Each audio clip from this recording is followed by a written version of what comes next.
Hello. Everybody, Hi, everybody. where are you, Jennifer? Right here in Manhattan Beach. That's my beach. That's the It is pier. your beach. Wow, that's where you found that sand dollar. I did. Somebody wrote to me about that sand dollar story. It really moved them because they remembered they had a sand dollar sign on the beach, thing that happened. Oh, I love that. Very Yeah. sweet. I got an unusual email from a reader on Quora. Okay. I write a lot of stuff about the flip side on there. This woman wrote to me and she said, I've had such a great fear of death my whole life. It's really been traumatizing. And then I started reading your posts and I started to feel a little bit more comfortable. And I think that's why I was able to conceive a child. You got Of someone course, pregnant? You got someone she's pregnant. So, I hope she writes a review. Read this book, you'll get pregnant. Exactly. I love that. I thought that was pretty funny. I mean, who do you tell? Not your husband. Because Yeah. he's going to be like, get that guy. Arr. So funny. Anyways, so I have my backdrop, which is in outer This space. was my first backdrop. It was. I'm homage to you all these months later. No, but this backdrop is in honor of our guest today, which is kind of like a hint. But if anybody has paid any attention to what you and I do, I don't have to give you any hints. And I'm not going to know. But outer space, it's somebody, I mean, I have no clue whatsoever. Okay. I'll be good. It's good though. It's good. Yeah. Well, let me just put it this way. The fellow that I thought we'd chat with today showed up last night having a conversation with me in my, you're half awake and half asleep. And my conscious mind was saying, am I really talking to this person? Now, I'll tell you, it's somebody that we talked to before. So who shows up? Is it Buzz Lightyear? Yes. No. But Who's the astronaut? Who's the astronaut? I know it's not Buzz Aldrin. That's funny. Well, he's still on the planet. But related. Let me put it this way. We've interviewed this fellow. He's in a chapter in Backstage Pass 3. He's one of our group of super smart people that we invited. Right. So the first thing that I got was, I always put him in the wheelchair, but I know it's not him. No, but this leads to him, and I knew that would happen, and so I was looking for that. What? Paul? You're thinking of the one guy whose name is Carl. Carl Sagan. Carl Sagan. Very good. That's so funny. It is funny. It's like Paul Sagan, right? No. But listen, for those people tuning in for the first time, if you looked at the book, if you read anything that Jennifer and I have done, we've been doing this for a long time. And sometimes I think of a person's, or I say his name out loud, and then I show up at her office and she goes, what's John McCain doing here? Or Bobby Kennedy Jr., or I don't know. It goes on and on and on. But in this case, I knew that Stephen Hawking would escort Carl Sagan, into our conversation. Funny. That's funny that you knew Stephen Hawking would do that. And they are related. I mean, they do have a connection to each other, which I wasn't aware of until this morning. So here's what happened. Last night, I'm talking to Carl Sagan in my mind's eye, and I'm doubtful, dubious. Am I really talking to Carl Sagan? Am I imagining this? It comes in the same part of the brain. I can play that same tune all day long, but no. So just to skip down, I said, so if this is really you, I need you to give me some detail about your life that I can look up and find out to be accurate. And he said, I'm from Ukraine. And this morning I got up and I started looking up his life story, and it turns out his father was born in Ukraine. And when I saw that, I went, I guess we're talking to Carl today. So let's just skip down, not about me, it's about Carl. So Carl, for those who are not aware that we've already interviewed him, including Jennifer, because she doesn't remember anything we say, I'm going to ask him some questions. And Okay. Luana, let's ask Luana if this is okay. Is he the person we should talk to? What's going on? Yes, they gave you the idea before. Okay, very good. And Carl, I got the impression that you, I don't know how else to put it, but you were saying, I enjoy working with you. I mean, you said it in that way. Something along the lines of, we could have a communication or a conversation that'll be helpful. And then, and just to share with you what I like with what comes through when you talk about the conversations, I just saw the trees like helping the planet again. So they're giving, you're talking, but I'm getting visuals from. Oh, that's great. That's great. Yeah. They're giving the metaphor of why it's important for us to talk about this, to access people who used to be on the planet, who can help the planet, including somebody who loved the planet dearly, Carl Sagan, who, Yeah. the blue dot, the pale blue dot, that was his idea. The movie Contact was his idea. Quite a few other things. But I'd like to get into it with you, Carl. I hope you don't mind. I had no idea. But the whole reason why I did mention an astronaut was because yesterday, due to They're right. They almost launched. Well, Yeah. maybe let's ask Carl. Is that related? Why did you show up last night? You opened up last night, so I don't know what you did differently, but he's just saying you opened up, and maybe that probably had something to do with it, because it was on everybody's mind yesterday.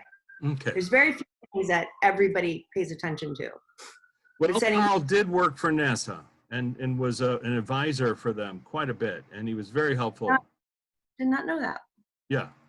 And of course, in preparation for this morning, I mean, it's ridiculous. I'm just a filmmaker, but I spent, a couple hours reading as best as I could, as much as I could about Carl, so I could ask him some questions that are relevant and aren't, about me. So Carl, I'm going to ask you some of the standard questions that I normally ask people, but let me ask you this, Jennifer, what's he look like in your mind's eye? His hair is a little bit like, I don't know. Short? It's really short, and it almost feels like it's buzzed a little bit. Okay. Like just a little spiky. I do believe he was bald at one point, so I don't know what age he's showing me. I'm not sure. He's wearing jeans. And hold on. And like a polo shirt of some sort. Okay. I know later in life, I mean, he only passed away at a relatively young age. Was it 69? Sorry. Close, 62 in 1996. Wow. So 69, 62. I'm not going to make that fit, but it felt like in the 60s. I just never thought early 60s. That's really well, he died in 96, but he was only 62 years old. So, wow. But the point being, I think he had cancer late in life. It's an unusual form of cancer. So he might have been bald at some point because of chemo. I don't know. They have pictures of him? I don't know. I don't think I've seen a picture of him. Well, listen, he's presenting himself as he wants to present himself. So let's allow that, whatever. It might be related to going up in outer space. I don't know. I'm going to ask you some questions, Carl. And Luana, hello. Thank you for inviting Carl and making this a place for him to share freely with us. Who was there to greet you when you crossed over? Says it's fascinating. He can come by anytime. She likes having him around. Hold on a second.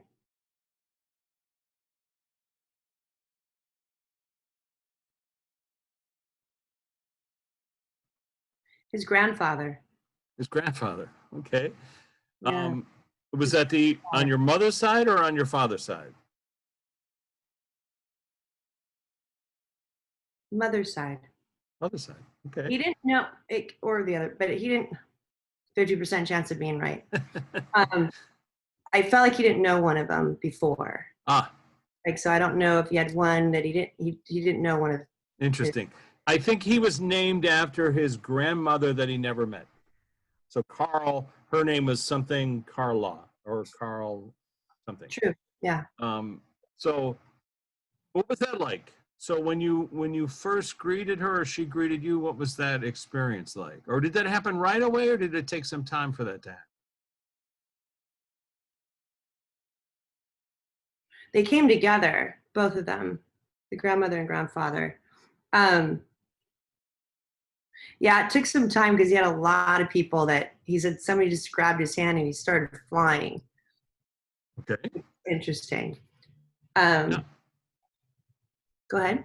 I was going to say, in our interview with you prior, do you remember that? Do you remember we talked about this?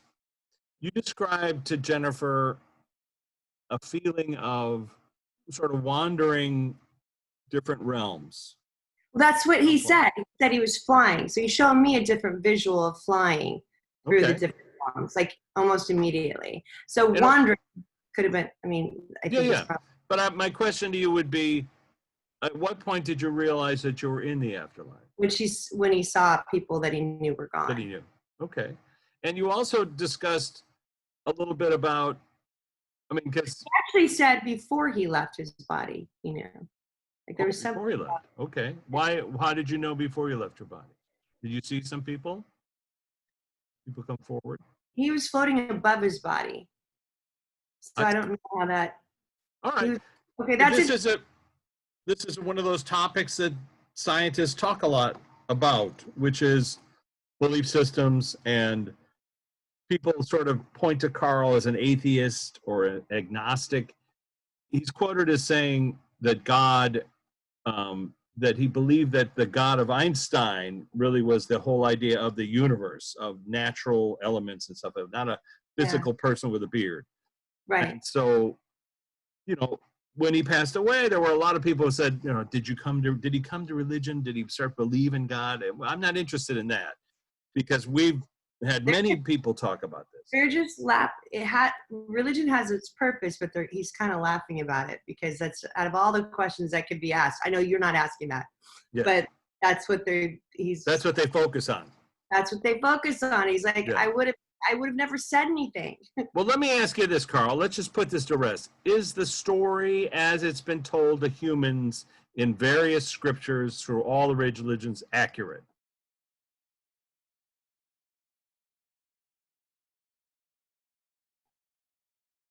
There's like a thread.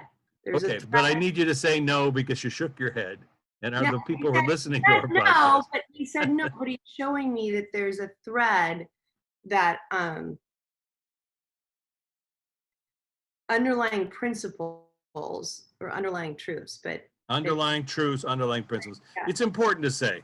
I Yeah. know I'm doing the best that I can because I'm interpreting something what I think is pretty big. So yeah. I'll share with you what he's showing me. So he's showing me this little thread, and then he says what was compounded on it was the patriarchy. Like they're able to twist. He's just like me, of him flying. I can interpret anything a different way, and so they took it and they put certain words like he showed me like words that they built a story around. You know what I mean? Yeah, like a metaphor. And listen, and I've had this discussion with so many people. Yes, The yes, Bible is metaphor. The yes, Bhagavad Gita is metaphor. yes. The Quran, metaphor.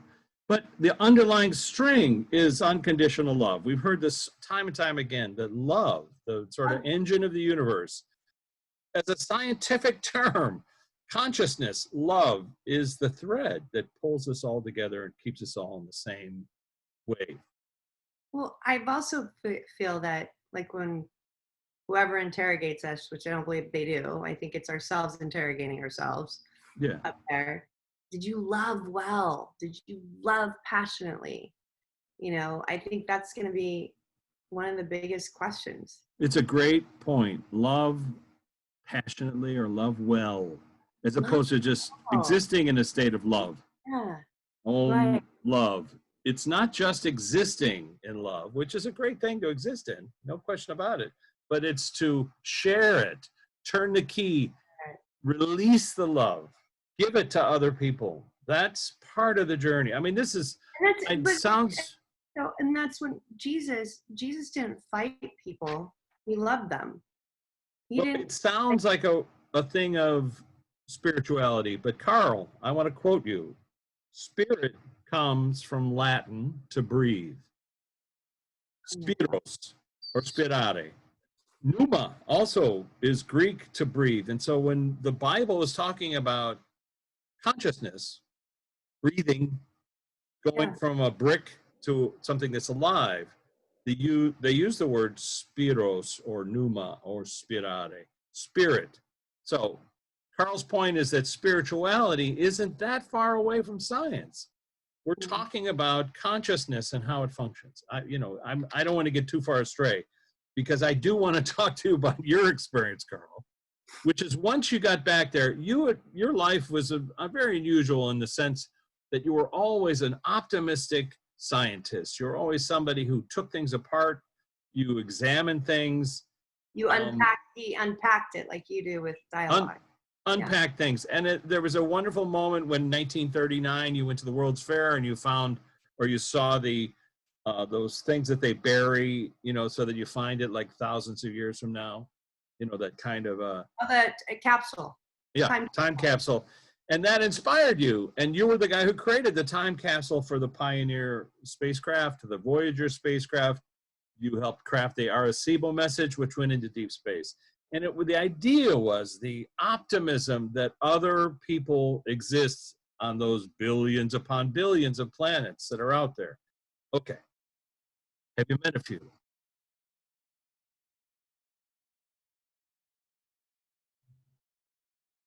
Yes, absolutely. So would you please So, describe so when he said, he's showing me that when he was here, they would come to him, in which is so it's like a dreams or symbol. something? Or physical? Was he aware of it?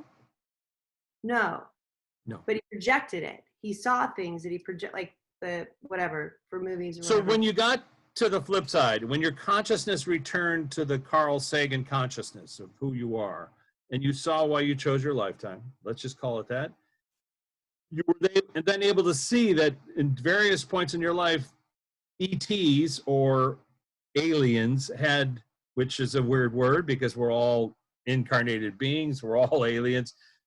Right. They had shown up at various points in your lifetime. And what did they look like? Or were they all different? Or was there one particular group?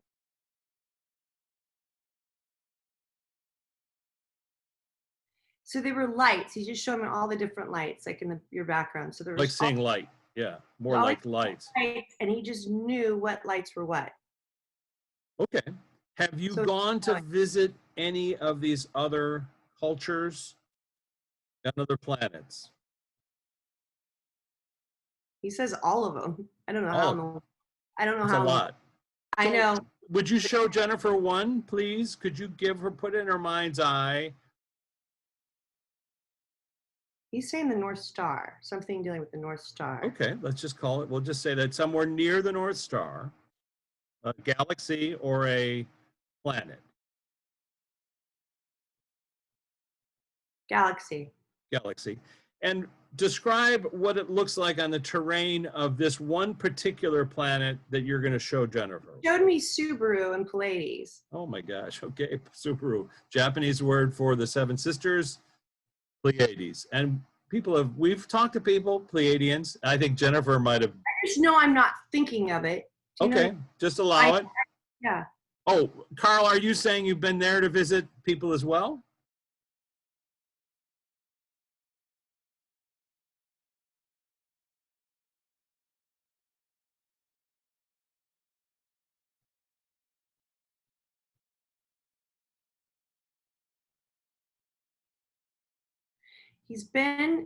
He's seen all of the systems that have us connected.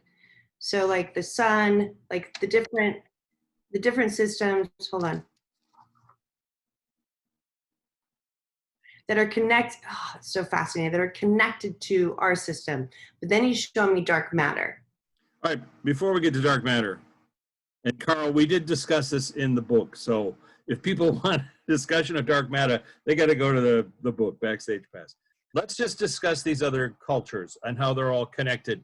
Do you mean they're connected because they're similar to Earthlings, or their frequencies are the same as ours, or relatively the same, that we? it's interesting because they're us elsewhere. So I just saw like you know how you sleep and you go somewhere apparently. That's not where we go, he said. Hold on. Okay. Again, interpretation. Hold on. Yeah, no, that's great. Thank you, Carl.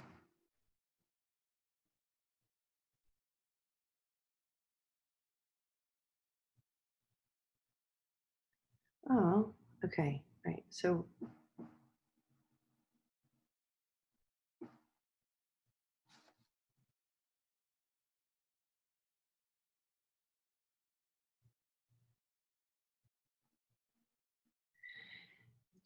they're not similar, but they're dependent on us. And I'm not sure what he means by that. Okay, let's just let that aside. Or do you want us to explore that, Carl? What do you mean by they exist because of us, because of Yeah. our consciousness? Um, But we wouldn't perceive them if we weren't aware of them. Is that what you mean? yes. They Okay. just, how All right. did So, you know that? Like how could well, I'm just following what he's saying, which is that their existence or our awareness of their existence is dependent upon our ability to be aware of their existence. Right now, in this conscious mind, I can't be. You and I can't be. But you can be, Jennifer, because your filters are different. And you're able to extrapolate these images that he's able to generate like a receiver into your mind. It's almost like no, but he just showed me as me being a frequent, you know, big like an tower. antenna. Mhm. All right? Yeah, like an antenna, like picking up these signals and translating it into this thing we call language. So observing that, Carl, going to all these different places and seeing other beings and realizing the nature of the universe and how these things work. Describe what that felt like to you when you experienced that. Home. Wow. Home. That's what does home mean? Please, if you don't mind defining it a little bit for us and our audience. That he wasn't crazy. That he wasn't crazy with all that, like almost similar to what we have done our work here, you and I, and many other light workers or however you want to categorize. It's just, it felt like home to him. It was just a feeling of home and of like, that everything that he, and again, you said he was atheist, but everything that he believed in, there was such a bigger version of it. Well, let's just say that from a very early age, he suspected this to be the case and was really a predominant person who got science to look out into outer space to look for people. Because most scientists were saying, they don't exist. We're the unique, blah, blah, blah. He wasn't like that. His thing was hope. There's life forms everywhere. Like he showed Life me, forms everywhere. he showed Very me good. a plant, he showed me like, Well, let me ask you about that, Carl. You expressed a little bit of pessimism, sorry, about our planet in your he, last book. he says it's even better over there than our planet. Well, You just went like this to the planet. Like, knock on wood or wake up. wake You mean up. wake up or knock on wood? Well, I was going to ask you a little bit about that. The last book of yours, The Dragons, I forget the title here. I've got it written. But the idea of Dragons of Eden. There was really a note of pessimism about the Earth sort of devolving back into the Dark Ages because of its lack of science. That we're eventually going to be following leaders who lead us off the abyss. Well, I'd like to know. He just laughed because look at how long it's taken us to send 2 more people up, to space. But I want to ask your opinion about the planet. Okay. Is it hopeful or pessimistic? He's looking at Luana. What does that mean? Lou, do you want to weigh in?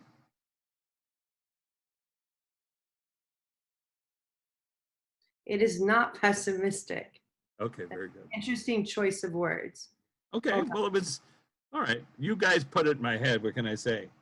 I want to talk about some other critics of yours. Hold on. He just said that we we're so far in the ground that we can't get our, like, we're gonna have a very challenging time getting ourselves out of it. What we have in the past, but we have conversations like this that can help us, don't Yeah, we? and he goes back to the trees and the rainforest being chopped, Right. the light. The more we talk to people like you, the more we can help the Oh, planet. you just showed me something very interesting. Sorry, that's Go ahead. me. That's me as an etchy sketch. I get too much information. Okay, so before I forget, I gotta say it. So when he showed me the tree, he showed me a tree here being cut down, then a tree not surviving somewhere else. So I don't know what, and then he showed me like what they said about the atoms or whatever, like different life force in Antarctica. Which was debunked. You said, do you remember? No. So they said that they found some different life forms in Antarctica. Well, no, it was that they found a universe going backwards in time. That Right. was, Okay. yeah, So all of this came through when he was showing me. Just give me a second because I find it. sure. Interdependence, is that what he's talking about? Yes. And then the black holes he showed me. Yes. Okay, we'll get to black holes in a second, but No, just no, to clarify. That's just what, yeah. Oh, just to clarify, it's all connected. So trees dying or being killed and cut down takes away oxygen from us so we can't breathe, which also is like this cycle of destroying our planet. And we can undo the cycle by planting trees. We've heard this. Plant 1 trillion trees. Heard it more than once. Is that correct, Carl? We can't destroy other planets, but if we can help other planets by doing what we do, by helping ourselves. Okay.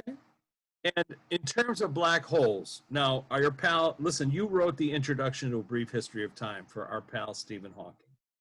And we've asked Stephen about black holes before. And I know specifically, I asked him if they were portals. And he said, not in the way you think of portals. And Yeah. I understood what he meant is like things go through, energy goes through, and it transforms to become something else. So it's not like a portal. And it collects trash, he says. Well, planets and beings that are on those planets go into a black hole, they become trash, and then they move into the next realm and become something else. Is that correct, Carl? Or clarify?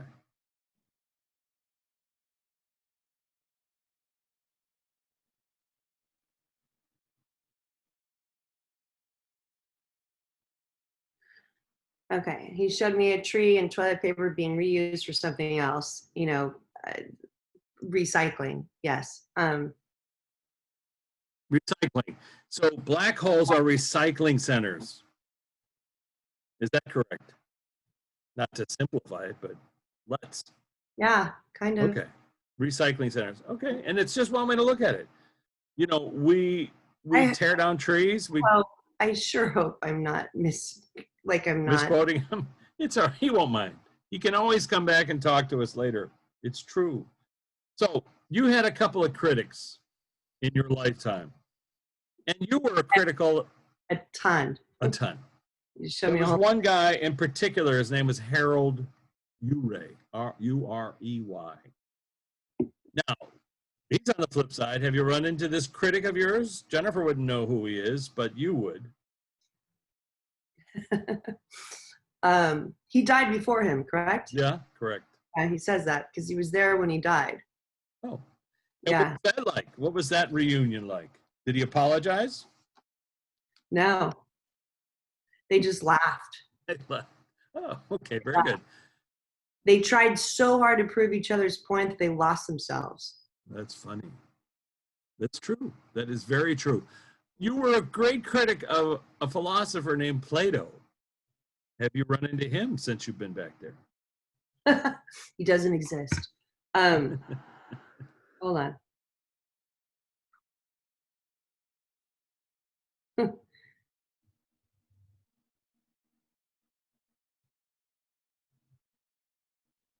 It's interesting because he's like, I was a critic because so it's almost like he was there with Plato. So whether he was a Oh, part because of, he recalled a lifetime where he knew him. Is that Yeah. true, Carl? yeah, You lived in Greece or in Athens in that time period.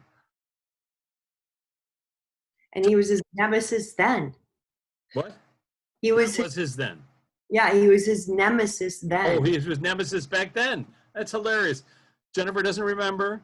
We had a conversation with Socrates because I asked, was Yeah. the story that Plato told about Socrates' death accurate? And Socrates, quote unquote, came through and said, bullshit. He made it up. They poisoned me, but that whole speech I supposedly gave never happened. Is that true, Carl? Yes, it's true. I love asking questions where I can get Jennifer to go, yeah. Well, I'm not going to say, it's No, not. I know you would say no. It would immediately give me a feeling of no. Yeah, Or no, they- I know. And sometimes that happens. But listen, I think they're putting the dang question in my head. So Yeah. we already know the answer. I think that's just too dang funny. You know, your son, you have I think 5 kids, Carl.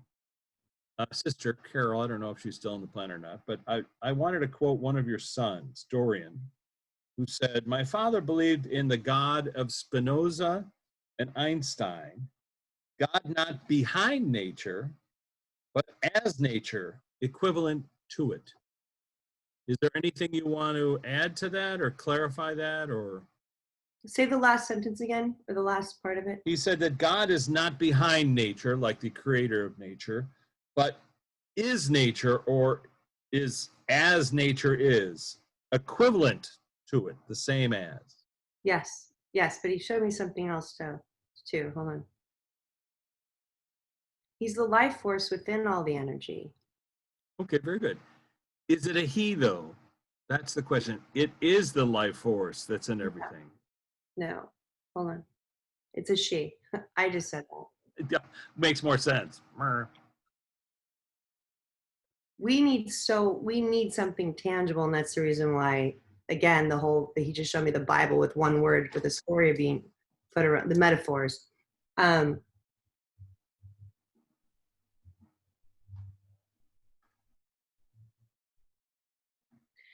He says, I am. So I am Oh, part. So there's no I he. am part of it, which is, wait, I go am, ahead. I am part of God. So like if God I was see. Since human, God isn't behind nature, but is part of nature, so that therefore everything that is nature or within the universe. are we killing God? Yeah, well, this is what people And he fight showed me wars over. he showed me the recycling plant. I know, but he showed me the recycling plant being the black holes, like everything gets recycled. Yeah. We still No, have, and if we can accept that, allow that for a second and not get freaked out by it, you know, part of the problem is that people for, let's say, thousands of years have been, you know, tortured, murdered, made to kneel, made to obey.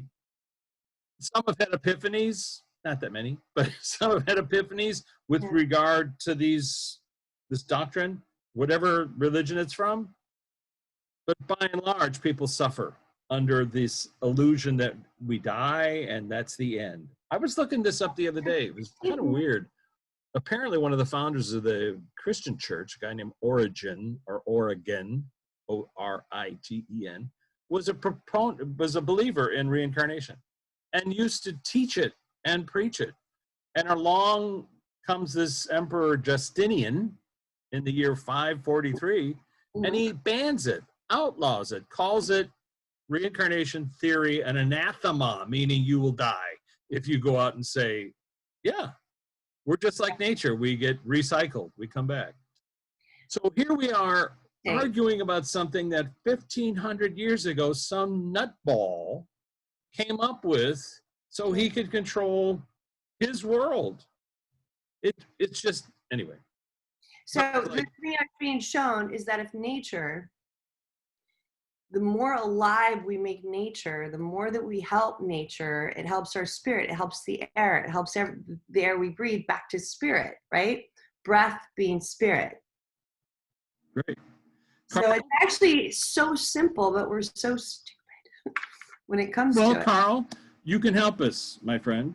So speaking of breathing, What would you advise in terms of cleaning up our environment so that we can get more oxygen, fresh air or fresh water, or not to use fossil fuels? What are some avenues? Pick one.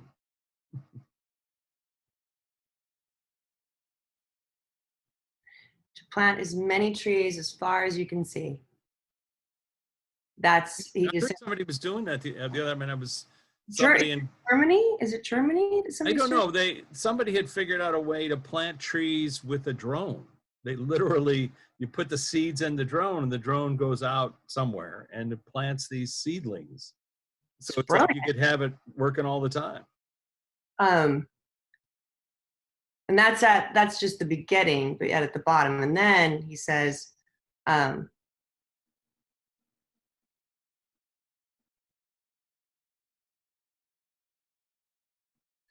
not using fossil fuels. And Yeah. what's an alternative? Or in We've moderation. we've Uh, talked to some of your colleagues. One of your colleagues suggested using water, that apparently uranium is naturally occurring in water and it's not radioactive, and apparently ocean water. in the ocean In the water. ocean, you just said that, sorry. I told my son Jack, I'm like, you're going to invent jet fuel from ocean water. You've got to figure this out because I know someone's going to do it. Wow. So Carl, how would we do that? How do we do that? How do we take seawater and turn it into jet fuel or fossil fuel? Or fuel, I'm sorry.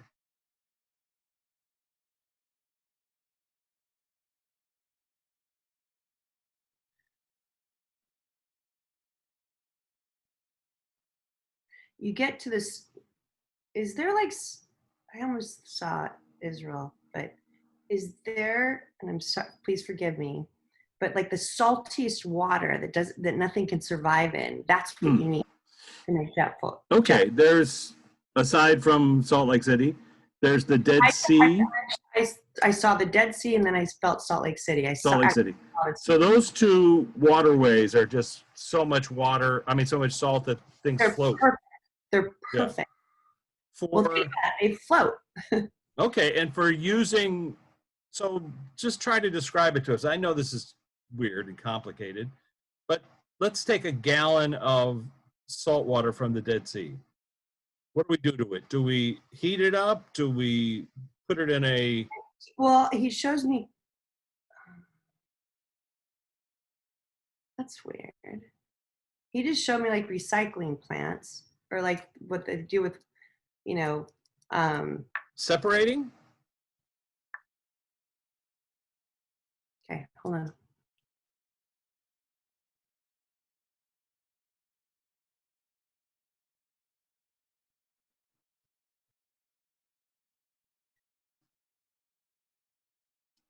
It's almost like creating weather patterns with it. I don't know. I can't quite make it out, and I'm What are you sorry. seeing? Let's try to unpack it. I saw a fan, and then I saw clouds going up, and Okay. I saw the. Hold on, slow it down. A fan, okay, going like in a circle. Is it moving? Lots of them. Yes. Lots of fans. So are they blowing water or are they blowing the air above the water? Is the... They're blowing it, which I don't. Maybe it's evaporation. Is it evaporation? So like you heat up the water? Okay, thank you. This is how Jennifer and I work. So the fan represents evaporation. Right. So evaporate, so to separate, which would you do at a recycling factory, you put one thing with the other. So you separate the salty water or the salt that's in the water from the water. Next, then you saw after the fans. Oh, that's interesting.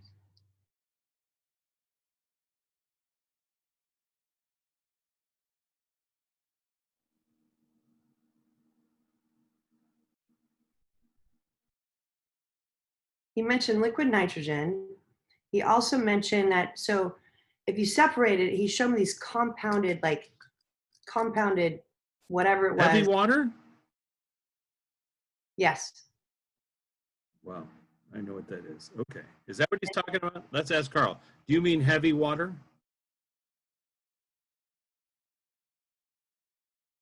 Not exactly, but the closest to it. Yes. Okay, very good. He's What showing me that like means. showing Go me ahead. something that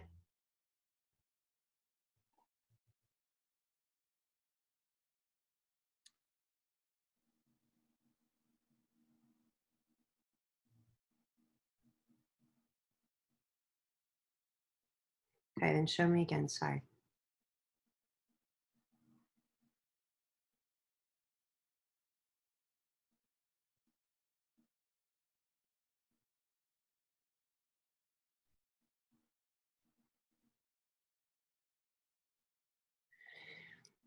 If I get this right, I feel like there's something that it's almost like heating something up in a microwave, but it's not a microwave. I So understand. I have no idea what he's.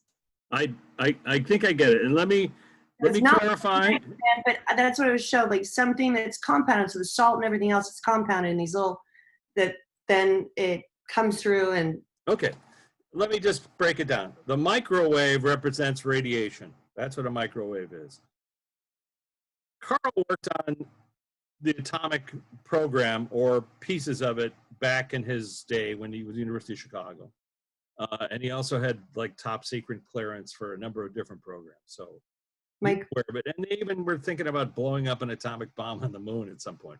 Ridiculous. But what I think what he's talking about when he shows you a microwave, and when I asked about heavy water is radioactive water. And it's what they were working on to build the first atomic weapon. Fortunately, the Norwegians were able to destroy the Germans' heavy water plant, which saved the world from Germany getting the atomic weapon first. I happened to take a course at Boston University, and in the class came the guy who was responsible for spiriting heavy water out of France to England. And he told the story of what that was about. Heavy water is a radioactive substance. And so what Carl's saying is create heavy water using salt water. And there's uranium naturally occurring in salt water, and it's not radioactive. So the idea of using somehow that water to create energy, is that correct, Carl? it's something similar to that, but he's saying just like you said, taking all the nutrients and everything you can grasp out of the salt water, right? Out of the saltiest water. Uh-huh. And then it's combining with something, but I don't know if we have it just yet. I don't know if it's there just Well, yet. that's okay. We'll find out from him what it is in the future, and then invest in it. Future session, right? Well, right. What's interesting is my great uncle, William. He was in charge of doing the physics for the detonations on the atomic bomb. He I died from remember that. I cancer. remember you telling me that. Yeah. Yeah, it's always been fascinating to me. Well, the idea, we've talked to our buddy Albert Einstein in the past. We've talked to some of these other physicists. And the point is, yes, nuclear weapons are bad. However, the concept behind them is good. It's finding a way to create energy out of natural elements. Uranium is a natural element. Heavy water is something that's artificially created, but it's ostensibly a natural element. So the idea is using water for energy rather than earth, uranium. Yes, because then it's not. Hold on. Then you're not polluting the earth. Okay, yeah, that's what we're trying to do. Thank you, Carl. It's a different type of recycling. A version of recycling. So More speaking of recycling, Carl, are you making any plans to come back soon? Oh, there's a part of him here already, he said. Ah, the plot thins. Is it any relation to you, this part of him that's still here? That's already returned? Hold on.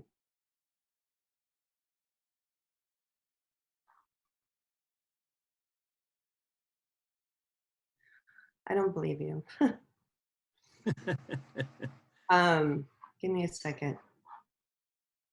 Well, if it's somebody you know, you don't have to repeat that because it'll freak them out and it'll freak everybody out who knows it.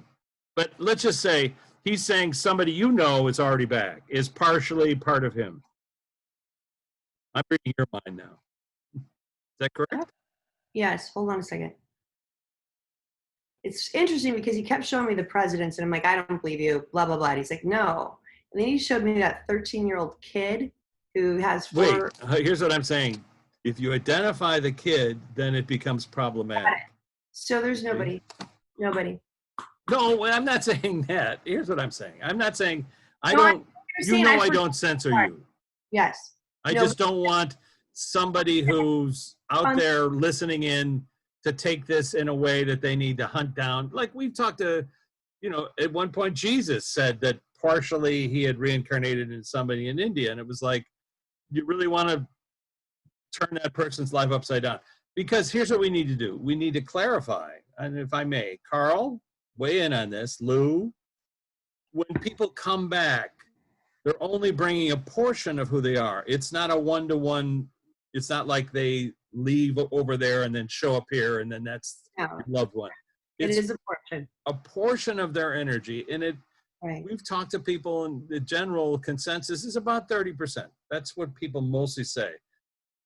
Some people bring more, some people bring less. So what Carl is saying, that he's already poured a portion of who he is into someone that's on the planet who will become a scientist or will not. It's up to the. Interesting. I'm like, so you're absolutely right. But I'm sorry, I have to say before it goes away. What was interesting is I'm like, so what is it that if you had a final thought? And he said, love. He goes, and then he showed me, if you love, the trees and the planet, then you're going to do something about it. If you love animals, you're going to do something about it. I'm like, well, do you have to love people? And he started laughing. that would help. He's like, but yeah. That's funny. So this actually, so hold on a second. That's actually loving well if you love the planet. Like William Blake he wrote something that talked about if you teach kids not to hurt, little bugs and insects, they don't become axe murderers later on. They don't want to kill anyone, And so if you teach, so I'm saying this to people because some people, when you say, did you love well? They're like, I don't have a boyfriend. I don't have a husband. Yeah, they think of it in that. Lucky. And then, sorry, that was just me. And then they think they get in their head about just people. But what they were saying is that loving well means do you love something so much that you're willing to help it? Right. I think that's an important part. That is important. But before we lose Carl, and I know you got to leave soon, but Carl, I want to ask you a couple other questions. The movie Contact, which was based on your book, was that an experience that you had? Yes, from another. That's what he showed me. That's what he showed. Okay, so it's like him after he passed. Well, was it an experience that you were presaging, or was it an experience that you had in your sleep, or in a previous lifetime? It could be any one of those.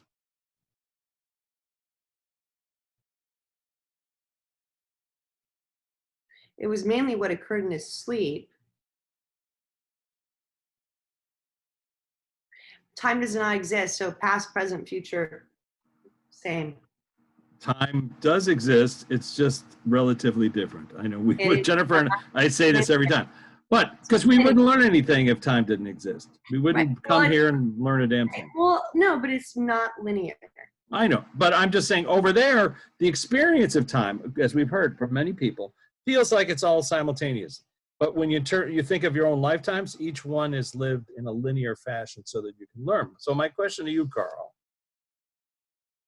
part of who you are as a person and your journey was planned, who you were going to be. Yes. That you could teach people. Is there a goal, though, within this, which is what should people take away from your lifetime, which is to learn that we're all aliens, or to learn that people exist on other planets? To learn to be open to the possibilities that they do exist. It's just, he just showed me, was it Fred? It's the other person, atheist, like it's better instead of, thank you, instead of people focusing on the fact they didn't believe in God or whatever, he's saying, just be open to the possibility that it exists. Yeah, that was our Harry Dean Stanton quote. Yeah, Harry, sorry. Thank you, Harry Dean. And it's so funny because he came in. So for Carl, he says his purpose is to open up, because think of all the movies that have been done because of it. If you think about it. Yeah. Um, Well, to open let's up put it this way. We're open to it. Some people are open to it, but we still there fight are with each other other. there. So hold on. That's interesting. That's a whole different take. Let's say that we're not aliens, but yet trees are aliens. Cats, like dogs. We just Yeah. think they're cats and dogs, but they're all different life forms. He's just like everything's a different life form. I don't know. Very It's just good. interesting. Yeah, no, I think that's a better way to put it. Not that we're all aliens, but we're all life forms. And if you look at it, if your cat can see things flying around that aren't there. It's alien to you. Yeah, absolutely. Well, they discovered yesterday, they announced that dogs can smell the coronavirus on people. Yes, they can. They can So smell. They can they can smell smell cancer. They can smell anything. Yeah. So I was saying, wouldn't it be great if we could get your dog to bark? Somebody's coming this way that is coronavirusized, and you're like, stay back. My dog knows you. Social distancing with a dog on a leash. So, Carl, I would be silly for me not to ask. Any advice you give us in this weird pandemic we're involved in? Huh.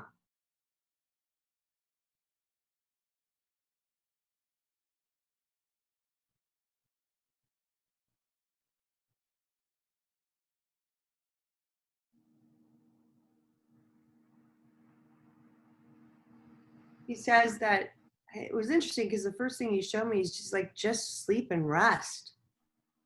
That's the way to defend yourself. Instead of being so angry, he's just showing me wasting so much energy on the thought process of it. He's like, it'll come and it'll go.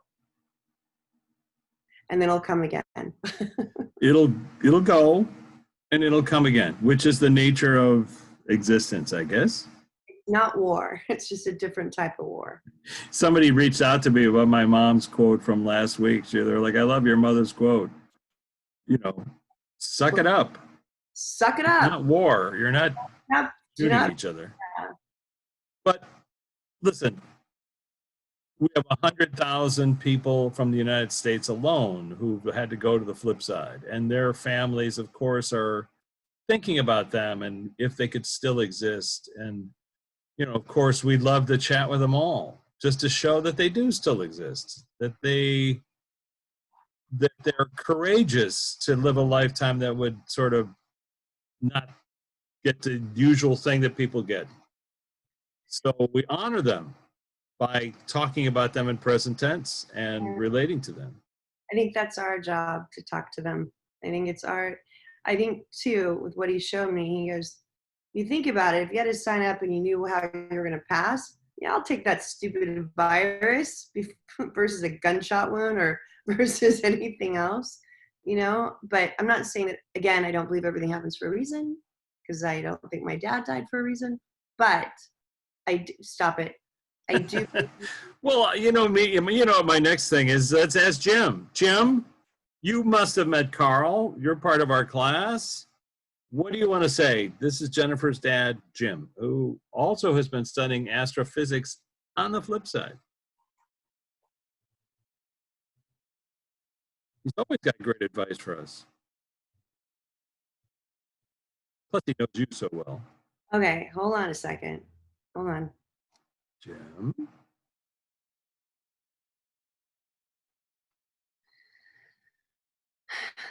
What reason was it then? You just stay quiet, Richard Martini.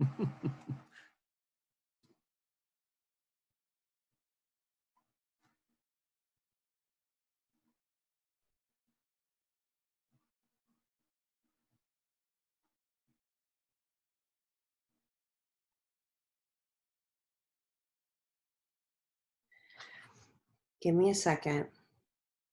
Asking him.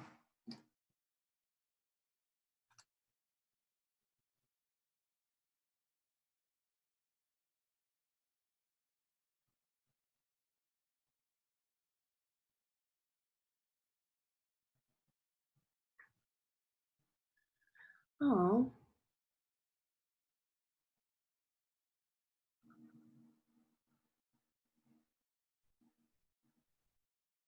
Um, he said that he did die that way for a reason, from cancer, because it allowed us all to say goodbye. Where his body was giving out, and if he would have died from a heart attack, it would have been more traumatizing. We wouldn't have all been able to spend the 2 months, or the month that we had with him. That's lovely, Jim. Thank you for sharing that. I know that was on her mind. But Jim, my one last question for you is, for aside from your lovely daughter and connecting to her, what can we tell the people listening in who are suffering from grief and loss of their loved ones in this time and place? And go ahead. He's making you laugh. What did he say? Yes, he just took my hands and started spinning me around like a little kid, or you just, you spin each, and then he just said, he goes, just remember the love. Again, it goes back to love. Know that we're always here. And that he feels so fortunate he can talk to me.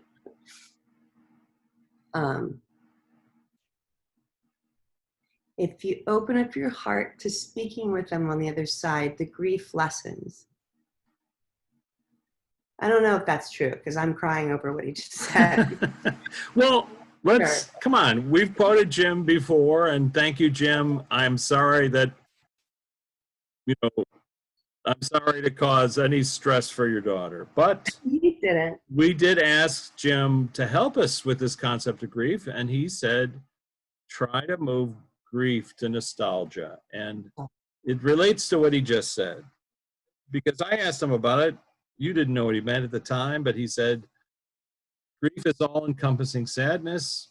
Nostalgia has both sad memories and happy memories. And when you can move grief into nostalgia, you begin to heal.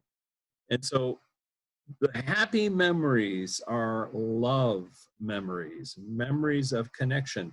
And he said, he just said it, I'm always connected. I'm always here. I'm always with you. I haven't gone anywhere. So that loss that we feel is related to us and our experience and how we navigate the planet. Because if we close our eyes, they're there. Right. They're all there. They're just over your shoulder. Carl Sagan, who died in 1996, is here to tell us that he's still here. Luana, my friend who died in 1996, welcome to the club. Yeah. Is here to tell us she's still here and connected to us. All the people in our class, all connected. And we're here to navigate this goofy life that we're living. Goofy. Have lots of cappuccino and eat pizza. Those are the important things. Yes. And to hug and love whoever it is you need to hug and love. Well, no hugging, social distancing. Virtual hugs, mental hugging. Send loves and hugs. Yes. Okay, well, I'm glad your next client is going to have to. Sure. My apologies to you. And listen, we love you, and we know that you're connected to your dad. And I feel because I always said I always felt him dying from a heart attack because his heart was bad, and he's like the irony, But that was interesting. I never thought of it that way. I mean, it's an unusual perspective. It really is, which is to say, you go the way you go. We talked to Peter Beard, and Peter Beard said, I went exactly the way I should have gone, which is I went out into the woods, I laid down, and I left. Yes. We're not also lucky. Some of us don't really have that option, whatever it is. Each day just choose something happy. Something happy. So let's be happy in the knowledge that Jim is still here. Jennifer's here. Rich is still here, we think. We don't know. It could be in outer space. Nobody watches this. I learned so much from it. It's amazing. Carl's here. Carl, thanks for showing up last night. I appreciate it. I'm just trying to see, is there anything else you asked me to focus on? I think I've asked you everything I need to ask you. I appreciate it. Very unusual conversation, and you know, if you want to come back, you're welcome. You're part of our class. And I hope that other people do the exact same thing we're doing, which is to access you, ask you questions, see if they get different answers. That'd be great. I'd love to hear it. Oh, it's so funny. You showed me a common thread again, like with the Common Bible. That's us. Common Yeah. thread. Common thread. So, Right. and don't forget to name the device that they make to fix energy after Jennifer and me. What would that be called? The Schaefer Martini. Schaefer Martini shake. Schaefer Right. Martini shake. Okay, love you. Thank Love you you. so much. Apologies to your rest of your world today. We're Oh, it's backing you up. Love love you. you. Bye. Love. All right.